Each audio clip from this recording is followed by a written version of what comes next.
Hello students, today's topic is balance of payment. Balance of payment क्या है? Balance of payment, balance of payment एक systematic record है। किस चीज का रिकॉर्ड है? Inflow and outflow of currency, यानी कि किसी भी डोमेस्टिक इकोनॉमी के अंदर, है ना, रेस्ट ऑफ द वर्ल्ड से, यानी कि बाहर की कंट्रीज से कितना इनफ्लो हो रहा है फॉरेन करेंसी का, है ना, और उस डोमेस्टिक इकोनॉमी से कितना आउटफ्लो हो रहा है रेस्ट ऑफ द वर्ल्ड के अंदर।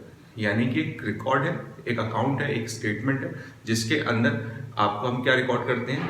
प्रेजेंट फाइनेंशियल ईयर का हम रिकॉर्ड रखते हैं कि बाहर की कंट्री से कितना फॉरेन करेंसी आ रही है और हमारी कंट्री से कितना फॉरेन करेंसी बाहर जा रही है। कंपोनेंट्स बेसिकली हम इसको डिवाइड करेंगे। तो ये आपका इनफ्लो एंड आउटफ्लो है। जो भी इनफ्लो होगा, जो करेंसी हमारे पास आ रही होगी, उस करेंसी को हम लिखेंगे पॉजिटिव साइड, ठीक है ना, that is in positive side, ठीक है। ये पॉजिटिव और नेगेटिव क्या है उसको हम डेबिट एंड क्रेडिट में कन्वर्ट कर लेंगे आगे चल के।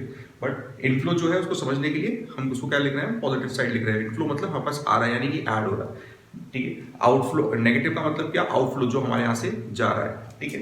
तो बेसिक स्ट्रक्चर की अगर हम बात करते हैं तो बैलेंस ऑफ पेमेंट 3 हेडिंग्स के अंदर डिवाइडेड है: current account, capital account and official reserve, ठीक है ना। तो करंट अकाउंट क्या है? करंट अकाउंट के अंदर वो सारी चीजें आ जाती हैं जो कि एसेट और लाइबिलिटी को इन्फ्लुएंस नहीं करती हैं। ऐसे सारे के सारे ट्रांजैक्शन किसी भी इकोनॉमी के रेस्ट ऑफ द वर्ल्ड के अंदर जो किसी भी तरीके की एसेट और लाइबिलिटी को क्या नहीं करते हैं? इन्फ्लुएंस नहीं करते हैं, यानी कि फ्यूचर पेमेंट्स नहीं बढ़ाते हैं। ना तो वो लाइबिलिटी इंक्रीज करते हैं, ना रिडक्शन ऑफ एसेट्स करते हैं। क्लियर? तो यहाँ पर ऐसे सारे ट्रांजेक्शन्स जो करंट अकाउंट के अंदर आएंगे वो सारे के सारे वो आएंगे। एसेट और लाइबिलिटी को इन्फ्लुएंस करने वाले सारे के सारे ट्रांजेक्शन्स कहाँ आ जाएंगे? आपके कैपिटल अकाउंट के अंदर आएंगे। क्लियर? तो कैपिटल अकाउंट के अंदर कौन से ट्रांजेक्शन्स आते हैं? सारे के सारे एसेट और लाइबिलिटी को इन्फ्लुएंस करने वाले ट्रांजेक्शन्स आ जाते हैं। करंट अकाउंट के अंदर कौन से ट्रांजेक्शन्स आएंगे? ऐसे ट्रांजेक्शन्स जो आपके एसेट और लाइबिलिटी को इन्फ्लुएंस नहीं करते हैं। ऑफिशियल रिजर्व के अंदर क्या आ जाएगा? ऑफिशियल रिजर्व के अंदर सारा का सारा सरप्लस और डेफिसिट ऑफ फॉरेन एक्सचेंज आएगा। क्लियर? इसके अंदर क्या आ जाएगा? सारा का सारा आपका surplus and deficit of foreign exchange आ जाएगा, यानी कि इकोनॉमी के अंदर। तो इन 3 टॉपिक को हम डिटेल में पढ़ेंगे एक एक करके। एक बेसिक इंट्रोडक्शन मैंने आपको दे दिया। एसेट और लाइबिलिटी को इन्फ्लुएंस न करने वाले कहाँ आ जाएंगे? आपके करंट अकाउंट के अंदर आएंगे, ठीक है। और एसेट एंड लाइबिलिटी को इन्फ्लुएंस करने वाले सारे टॉपिक्स कहाँ आ जाएंगे? आपके कैपिटल अकाउंट के अंदर आ जाएंगे। और जितना भी सरप्लस एंड डेफिसिट ऑफ क्या कहते हैं फॉरेन एक्सचेंज होगा आपका, वो सारा सारा कहाँ आ जाएगा? आपका ऑफिशियल रिजर्व में आ जाएगा। और ये ऑफिशियल रिजर्व कौन मेंटेन करता है? सेंट्रल बैंक करती है। कौन करता है? सेंट्रल बैंक करती है, ठीक है। तो इन 3 टॉपिक्स को हम डिटेल में पढ़ेंगे एक एक करके। So basic structure of current account. अगर मैं सिर्फ और सिर्फ करंट अकाउंट के बारे में बात करता हूँ तो जैसे आपको बताया मैंने, एक इनफ्लो की साइड बना ली मैंने, आउटफ्लो की साइड बना ली।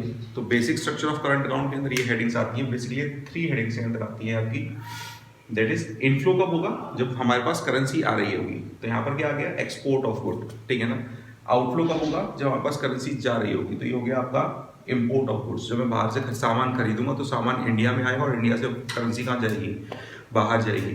तो जब मैं सिर्फ और सिर्फ import and export of goods के बारे में बात करता हूँ, सिर्फ और सिर्फ, बाकी हेडिंग्स के बारे में नहीं बात करेंगे हम, जब सिर्फ और सिर्फ import and export of goods के बारे में बात करेंगे तो ये हेडिंग कहलाती है क्या? बीओटी।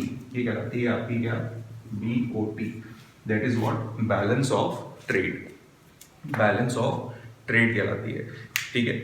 तो जब भी हम import and export of goods, services की बात नहीं करेंगे हम, केवल बात करेंगे क्या? इंपोर्ट एक्सपोर्ट ऑफ गुड्स के बारे में बात करेंगे। तो ये कहलाएगा आपका क्या? बैलेंस ऑफ ट्रेड कहलाएगा, ठीक है। अब जब इसके अंदर आपके पास क्या होगा? एक्सपोर्ट ज्यादा होगा, इंपोर्ट कम होगा, यानी कि इनफ्लो ज्यादा है, आउटफ्लो कम है, तो हम कह लेंगे बैलेंस ऑफ ट्रेड हमारा सरप्लस में है। जब एक्सपोर्ट और इंपोर्ट आपस में क्या होगा? इक्वल होगा, तो हम कह देंगे बैलेंस ऑफ ट्रेड क्या है? इक्विलिब्रियम के अंदर है, ठीक है। और जब एक्सपोर्ट कम होगा और इंपोर्ट ज्यादा होगा तो हम कह देते हैं कि बैलेंस ऑफ ट्रेड क्या है? आपका डेफिसिट के अंदर। तो सिंपल सा कॉन्सेप्ट है, अगर ज्यादा है तो सरप्लस है, कम है तो डेफिसिट है, ठीक है, और बराबर है तो हम बोल देंगे कि ये इक्विलिब्रियम है, ठीक है ना। तो ये बात याद रखना है। केवल और केवल एक्सपोर्ट और इंपोर्ट ऑफ गुड्स क्या, जब हम डिफरेंस देखेंगे तो वो डिफरेंस क्या कहलाएगा? वो डिफरेंस कहलाएगा balance of trade. So what is in balance of trade? ये पूरा अकाउंट आपका बैलेंस ऑफ पेमेंट है। याद रखिए, ये पूरा अकाउंट हमारा बैलेंस ऑफ पेमेंट है। उसका एक केवल और केवल difference between import and export of goods क्या कहलाएगा? आपका बैलेंस ऑफ ट्रेड कहलाएगा। एक चीज और, जो import and export of goods है इसको हम कहते हैं विजिबल आइटम।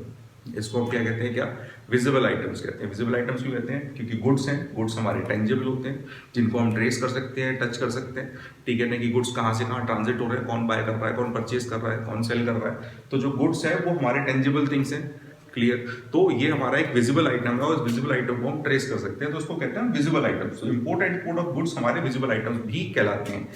बाकी चीजें हमारी क्या कहलाती हैं, आपकी इनविजिबल आइटम। तो करंट अकाउंट हमारा बेसिकली दो पार्ट्स में डिवाइडेड है, विजिबल एंड इनविजिबल, ठीक है ना। विजिबल आइटम्स को हम और क्या क्या कहते हैं, क्या आ जाएगा, इंपोर्ट एक्सपोर्ट ऑफ गुड्स, ठीक है। इंपोर्ट एक्सपोर्ट ऑफ गुड्स का जो डिफरेंस है वो डिफरेंस कहलाएगा क्या, बैलेंस ऑफ ट्रेड। अगर ये बराबर आता है तो ये कहलाएगा इक्विलिब्रियम, ठीक है। और अगर ये यानी कि इंपोर्ट एक्सपोर्ट इक्वल हो रहा है, ठीक है, तो डिफरेंस करेंगे तो जीरो आएगा, तो कहलाएगा इक्विलिब्रियम, ठीक है। बट अगर इंपोर्ट और एक्सपोर्ट हमारा डिफरेंस हमारा पॉजिटिव आता है तो उसको हम कहते हैं क्या, surplus in balance of trade है। अगर ये डिफरेंस नेगेटिव आता है तो हम कहते हैं इसको क्या, deficit of balance of payment है, क्लियर।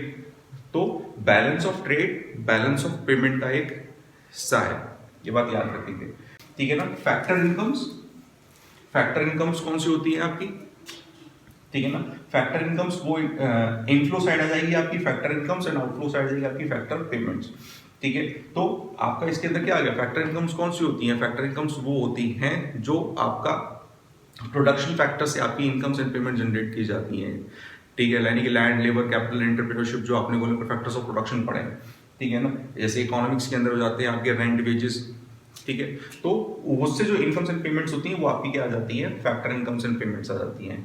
फैक्टर इनकम के अलावा जो सारी चीजें आ जाती हैं, नॉन फैक्टर इनकम, और नॉन फैक्टर इनकम के अंदर क्या आ जाएगा, बैंकिंग, शिपिंग, इंश्योरेंस, ठीक है ना। तो नॉन फैक्टर इनकम्स के अंदर क्या आ जाता है, इनकम्स एंड पेमेंट्स के अंदर क्या आ जाता है, ये आ जाता है कि बैंकिंग, शिपिंग, इंश्योरेंस, ऐसी चीजें होती हैं जो आपकी फैक्टर इनकम्स ऑफ प्रोडक्शन के अंदर नहीं आती है, ठीक है। वो आ जाता है आपका non factor incomes and payment के अंदर।